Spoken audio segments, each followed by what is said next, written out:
Okay, so sorry for any noise in the background. I'm sitting near a window, birds are chirping and stuff like that. So it's as quiet as I can get it in my place. So hopefully it's not too distracting. But as you saw in the title, this is going to be a video about Terry Bradshaw and his comments on Aaron Rodgers. Okay. Let me say this, man. I've done plenty of videos on this channel, and a few of them were about Aaron Rodgers and my thoughts on Aaron Rodgers and who he is as a player. Let me say my thoughts again, so that way we can at least get that out the way before the video starts. Okay. I haven't watched this yet. Only heard a snippet of the interview, so I don't even know what he's going to say in totality. I just know bits and pieces. But Aaron Rodgers is one of the most talented quarterbacks that the NFL has ever seen.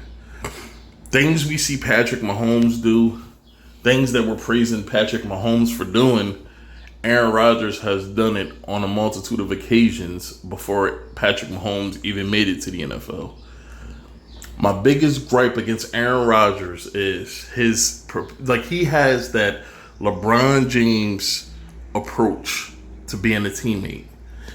Like he will love you as long as you are useful to him, and the moment you are not useful to him, he will either berate you in the media, or I'm pretty sure he'll throw his weight around. I think when Aaron Rodgers signed that contract a couple years ago, it was to force the Packers' hand to get rid of Mike McCarthy. I would not be surprised if, while signing the contract, he said the only way I'm going to sign this thing is if y'all get rid of Mike McCarthy and bring somebody else in. I would not be surprised, and I don't think any player should have that kind of power that they could get a head coach fired. Now, if the front office wants to fire the coach, because of what they think the coach isn't doing for the player, that's different. But I honestly believe Aaron Rodgers gave them a contingency, gave them an ultimatum. Listen, you have to get rid of McCarthy and bring somebody else in. And I think Mike McCarthy gets a lot of flack, like a lot of unnecessary flack. Sure, he may not be the greatest coach. I mean, I'm pretty sure that's not news at this point. But the Packers still have yet to win another Super Bowl. Shit, they haven't even made it to another Super Bowl still, and he hasn't been there for 2 years. He has not been there for 2 years. And some might say the Green Bay team now versus what they were when Mike McCarthy was there is even better. Aaron Jones is even better. Davante Adams is even better. Some might say that the team that they have now is even better than the team that they had when Mike McCarthy was there, and they still can't win what matters. Aaron Rodgers has won an MVP. He's won 13-3 2 years in a row, I believe. He made it to the NFC Championship game twice. So is it really Mike McCarthy's fault? Even in the final game against the Tampa Bay Buccaneers, people are blaming LaFleur. And I'm not saying going for the field goal right there was a smart move. You're right on the verge of scoring. You're 8 yards away from scoring a touchdown to be able to try to tie the game up. I don't care what kind of decision you made up in your mind. I'm going for that. But Aaron also made a mistake. He said that if he would have realized it was third down, because I think he said he believed it was second down. And that's why he threw the ball away when throwing it towards Davante Adams. But that was a throwaway pass. There was no way in his mind he thought Davante Adams was going to come up with that. That was a throwaway pass that he threw in the ground near Davante Adams, so he don't get an intentional grounding call. So Aaron's made some mistakes, man. And people give that defense a hard time. And this is what I'm talking about. They're blaming everything around a specific player instead of holding the player responsible for what the team can't, for what the team doesn't accomplish. Instead of giving that player some of his deserved blame, they blame everybody around him, and it's never his fault. And that's the LeBron James effect. And that's what Aaron Rodgers is doing in Green Bay. They're blaming the defense. They're blaming his weapons. They're blaming the coaches. They're blaming everybody but Aaron Rodgers. And it seems like only a few people are actually blaming this dude or putting some of the blame on him as the leader of the team. We see Brady for years play with subpar, at best, talent and still manage to do very much with very little. Year after year, man. Year after year, we saw him do that. And the one thing we never heard about him doing was complaining about problems. Now, whether it was speculations that there were issues, that's different. But we never saw him in the media, or we never saw him like run to the cameras and try to generate sympathy. Like, that's what Aaron Rodgers did after that playoff game.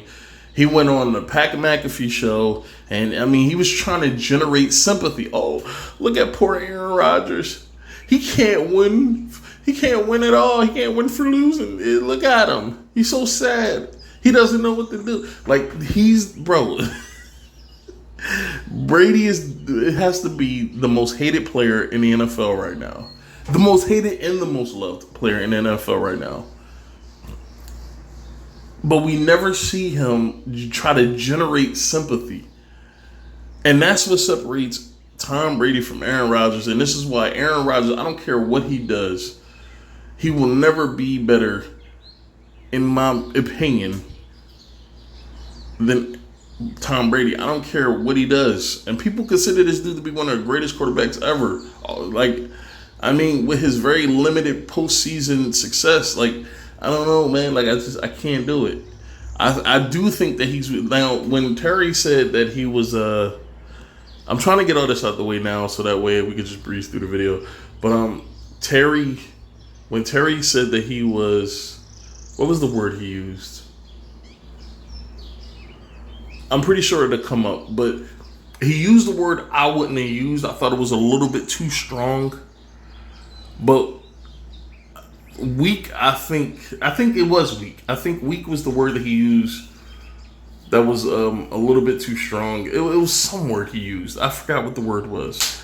But I do think Aaron Rodgers, like, when things don't go right, he like outwardly portrays the victim mentality, where it's everybody doing him wrong, and it never has anything to do with the choices he makes. But it's always everybody around him making these bad decisions, and he's the victim in all of this.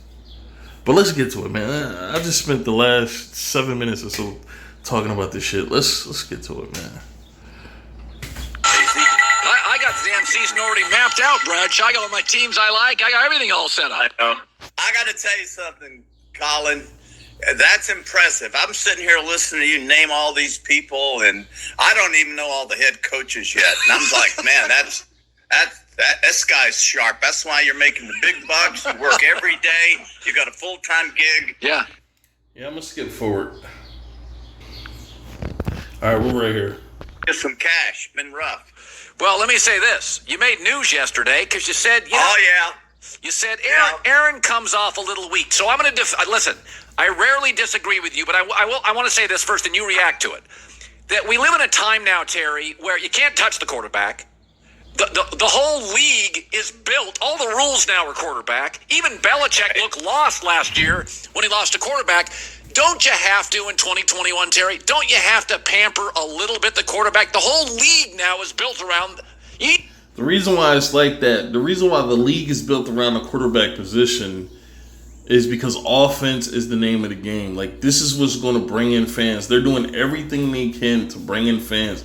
This is why when you obsess about money, like, this goes with anything. Like, I'm a gamer, so I'm a huge Rainbow Six gamer, like Rainbow Six Siege gamer. And when I first started playing the game, like three years ago or so, the game was fucking awesome. I never played a game like it before. I think it was so innovative in the way that it did some of the, and then the way some of the gameplay mechanics work and the way the game is. I think it was just different. Like, I wasn't a huge fan of Call of Duty, but over time, the more they started focusing on money and endorsements and trying to generate more of a fan base and stuff like that, they started to gear a lot of the stuff they were doing gameplay wise to pleasing the average fan, and the cheating in the game was unbelievable. And it's like those issues that they needed to address, they didn't care about. If it wasn't going to make them money, they didn't care. All right, the same thing goes for the NFL. They don't care. They just want to generate money. This is what they want to do. And what fans love more than anything is watching two teams beat the holy hell out of each other on a scoreboard. Like, this is why some people consider that Chiefs and Rams game to be one of the greatest games of all time, when I thought it was one of the worst defensive games I've ever seen in my life. And that is significant for me because it's like, I'm of the ilk that defense wins championships. I love watching defense. I love watching it. I love teams that can see. The perfect game for me would be two teams that have really good offenses but have two outstanding defenses, and both offense has to figure out how to surpass, how to overcome those defenses. And the team that can put the most points on the board, like, it could be anywhere, like 20-17, 23-17, 24-21, stuff like that. The game doesn't have to be 45-42, 54-51. It doesn't have to be that way. But fans love scoring. They want to see touchdowns, and they're trying to bring in a new fan base. This is why they're marketing so many of their NFL shop clothes to women, because they're trying to build up a increased fan base. So this is why. Just to be able to have great running backs and an average quarterback, and we go, boy, that's a... Who wants to see a running back run the ball when you could watch a quarterback throw it 40 yards downfield and watch the wide receiver make some incredible catch? Who wants to watch that? This is why the running back position is so devalued, because even if a team is a run-first team, like, if you go down early, like, let's say you go down 14-0 in the first quarter, but you're still a heavy run team, you would have to switch and be able to pass the ball, because you would have to make up for the score. Like, you would have to play the clock. This is what happens. You would have to play the clock. So this is why teams don't run the ball anymore, because there's no point. Like, if you go down early, you need to be able to have the passing game to get you back in the game. So people don't run the ball no more. This is why drafting a running back in the first round, in the first 2 rounds, I think is just silly. Because it's not like you're actually going to use them unless you're getting a receiving back. So, Super Bowl team. If you don't have a quarterback now, Terry, we just had to cancel you. We don't even talk. So, do you have to baby Aaron a little? No, I don't think so. I disagree with that. I do think that our superstar quarterbacks, our superstars, period, feel a little bit empowered by their fame and certainly by their fortune, and I do believe. Real quick, what I thought he was going to say is what's really the problem nowadays. Social media is the problem. Like, if I'm an owner, social media is my worst enemy, because nowadays, instead of keeping things in-house, instead of problems being worked out internally, now you got to worry about these players going on social media, airing out dirty laundry. You got to worry about them trying to use social media as a way to position them in a stronger position, have leverage over you. But Aaron signed a contract. There's nothing he can say or do. Like, there should be, look, Aaron knew the situation he was staying in, because he's been in Green Bay for as long as he's been in the league. So him signing that contract, he knew what he was signing into. It's not like he went to a different situation, was told all these things, and then was lied to. He's been there. He's been there for a long time. So when he signed that contract, he agreed, just like Deshaun Watson. Like, I don't understand why why these players are trying to get out of these contracts or trying to get their way. When you signed a contract to be there, you knew how Houston was. You know how Green Bay is. Like, why are y'all trying to force your way out when you signed a contract? And since you signed the contract, that team is in position. They have leverage over you. Green Bay doesn't have to do anything if they don't want to. If they want to trade him because they found a deal that was great for them, great. But if they don't want to, they can sit his ass on. I wouldn't sit him on a bench. I would force him to play. And if he didn't want to play, I would start attacking that paycheck. I would fine him every fucking time. Every game he doesn't play, I will fine him. Because he signed a contract knowing full well what he was getting himself into. That while Aaron Rodgers is phenomenal, look, he's an incredible player. But I could sit here and tell you right now, he has probably the worst footwork I've ever seen for a starting quarterback. I mean, I was talking to John Zarnecki this morning, and I said, he's an amazingly accurate, he protects the football, he puts up monster numbers, but his footwork is all over the place. And I don't know if that's because he got hit a lot, he's out of position and doesn't trust his lineman, very seldom steps into a throw. Pretty impressive, actually. Yeah. But I do believe they are. I think, and that's a common misconception about Green Bay, and this is where we get into the victimizing. This is where we get into putting the label of victim on Aaron Rodgers, is when we start talking about the weapons that he has around him. Aaron Rodgers had over the course of his career, man, he's had at least a handful of Pro Bowl, if not all Pro, offensive linemen, man. Like Bakhtiari. Bakhtiari was recently there. I don't know if he's still there. David Bakhtiari, who I believe was his tackle. Balaga, who was a Pro Bowl caliber offensive lineman. Corey Lindsey was an All-Pro, I believe, or at least a Pro Bowler. To be honest, I think Corey Linsley, well, however you say his name, I believe he was rated as the number 1 center in football. So he has weapons. Like, it's not like he doesn't have. Like, I hate that misconception. Like, this dude, just because he can't win, he doesn't have good enough weapons. Like, that's not true.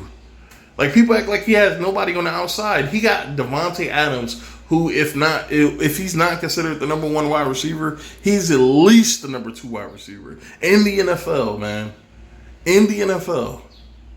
Like, this is narrative that needs to stop, man. And this is the problem with Aaron. This is why he starts to think that his shit don't stink, is because people keep talking about the lack of what he has. He doesn't have enough. He doesn't have this. He doesn't have that. He doesn't have that. Like, come on, man. A little bit pampered. A lot of coaches would say, you know what? He deserves to be pampered. He's this, he's that. And I say, look, you signed the contract. You've got a couple of years left on that. If you want to be like Tom Brady, play out your contract and then move on. But in this case, you don't hear Tom, even to this day, you don't hear Tom mention anything about Belichick or New England unless he's saying, I wish the best for him. I'll be rooting for him. I hope that they have continued success in the future. Some shit like that. That's the only time you hear him talk about this. But yet and still, you'll see Aaron Rodgers go on a Friends podcast or some shit. And even if he doesn't run his mouth, everything that he's saying and his body language just tells it all. So feel sorry for me. I'm in a lose-lose situation right now. Please feel sorry for me. Like, and it's annoying, bro, because it's like, look, if you want to run a team, this is what I don't understand. Why don't players and former players, they pull their money together and they start their own fucking league and they start to try to appeal to the college players and tell them, listen, you could play for this not all player, but you could play for this football league that's owned by former players or current players, and you could play for this league. We know how to deal with players because we were once players, and we know how it feels to be looked at as property and nothing more. Like, we will give you the whatever it is you want, the platform or whatever bullshit that you want to try to give a player because they think they're so entitled to it. We'll give you all that here. Just start your own fucking league, man. This is what I don't understand. Y'all don't have to deal with these so-called racists who only look at the black athletes as fucking hopping around monkeys and all this bullshit that people keep trying to portray these owners to be. You can start your own league, man. Just start your own fucking league. Every former NFL player with any significant amount of money, start your own league, man. Start a new culture. Jesus, man. Like, it's...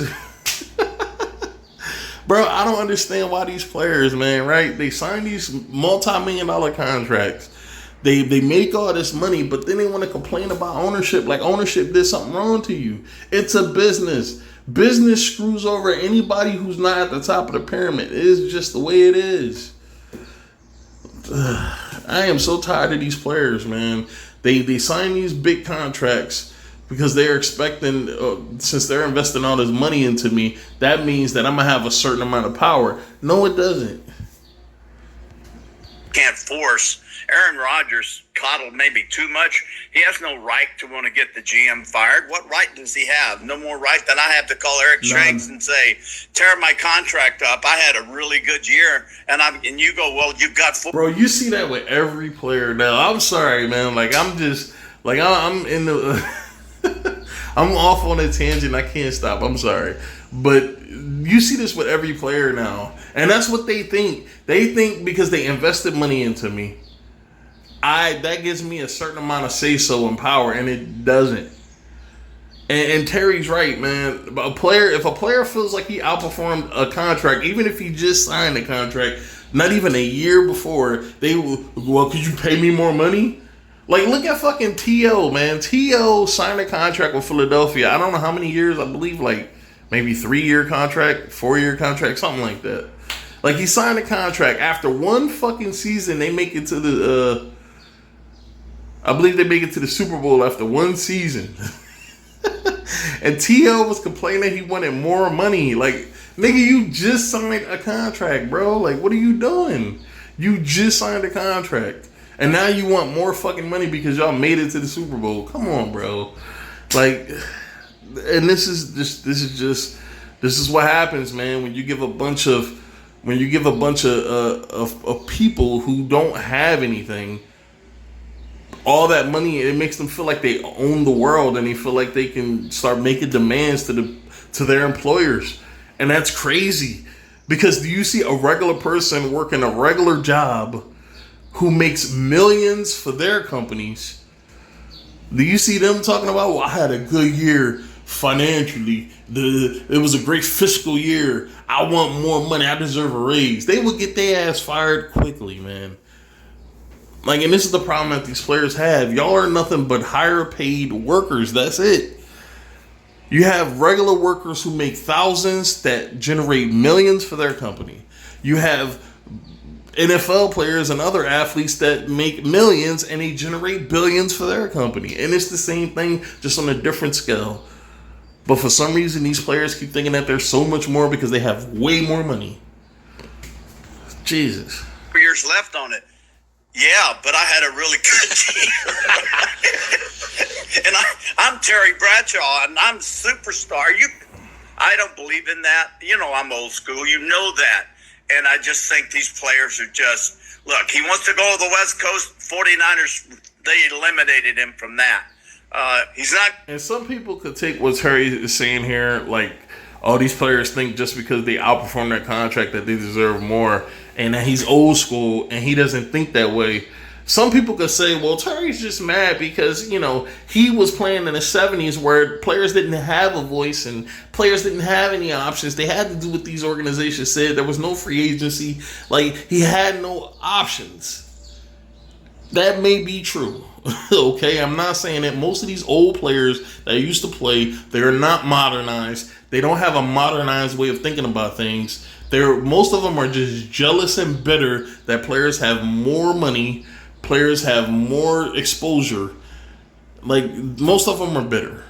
But does that make what he's saying wrong? No. Okay?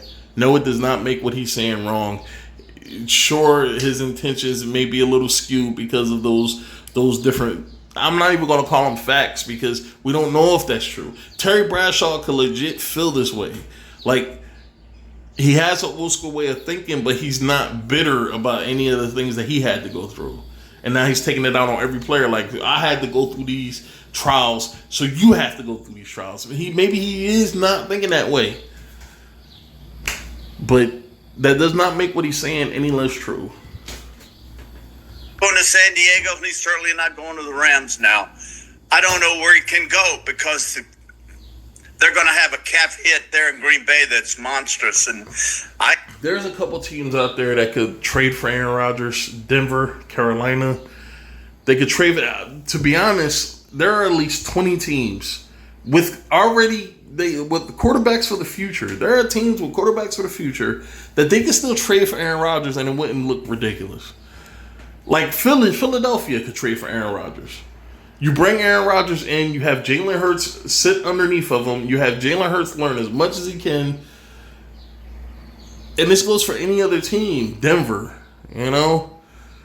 There are plenty of teams, just because they have quarterbacks for the future doesn't mean they have the quarterback for right now. And there are plenty of teams that could trade for this guy. But would they trade for him? That's the question. I'm support Green Bay here. Make him come back. You know, make him come back to you. Don't go to him. Make him come back to you and answer for it. And that's a good point, because I didn't say this on here, but that's along the lines of what I've been thinking. The moment you start, it's like that we don't negotiate with terrorist mentality. Because the moment you give in to one terrorist, now every terrorist thinks that all they got to do is pick with you and they can get what they want. You got to look at these players. If you're an owner, you have to look at the players as terrorists. They are trying to take over your empire that you built. They helped you build it, but you still built it off the back of your money, off the back of your capital. You still built this. And now these terrorists, these converted terrorists, are trying to take what it is that you have. And that's all these people are nowadays. Because of social media, they're fucking terrorists, man. They're terrorists. And you have to approach it as so. You have to approach it like that. It's harsh, but you have to approach it like that.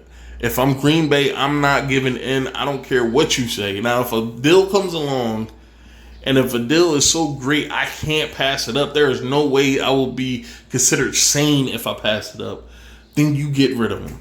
But other than that, you make his ass play. And if he doesn't want to play, if he holds out any longer, like if he keeps holding out, just fine him. Every game he missed, I don't care if it's a preseason game. Whatever game he gets paid for, you fine him however much his contract was, however much that paycheck was. Like, that's how you got to carry it, man. He can retire and move on and do Jeopardy, whatever it is that he wants to do. But by the way, I'm not saying Aaron Rodgers doesn't want to do Jeopardy. All I'm saying is I think that's a threat. I'm saying he doesn't just want to do Jeopardy. I mean, this dude has, I'm pretty sure, a competitive streak in him.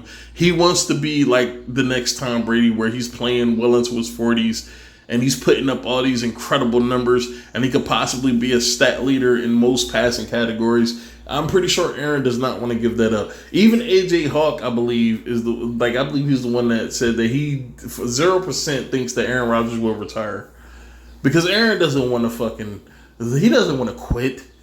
He at least wants to get another Super Bowl. He doesn't want to quit. So I don't see him retiring. I think he's just using that as a threat. That retirement thing is interesting.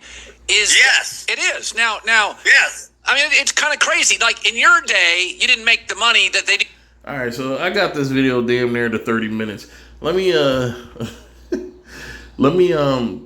start a new one. I don't know.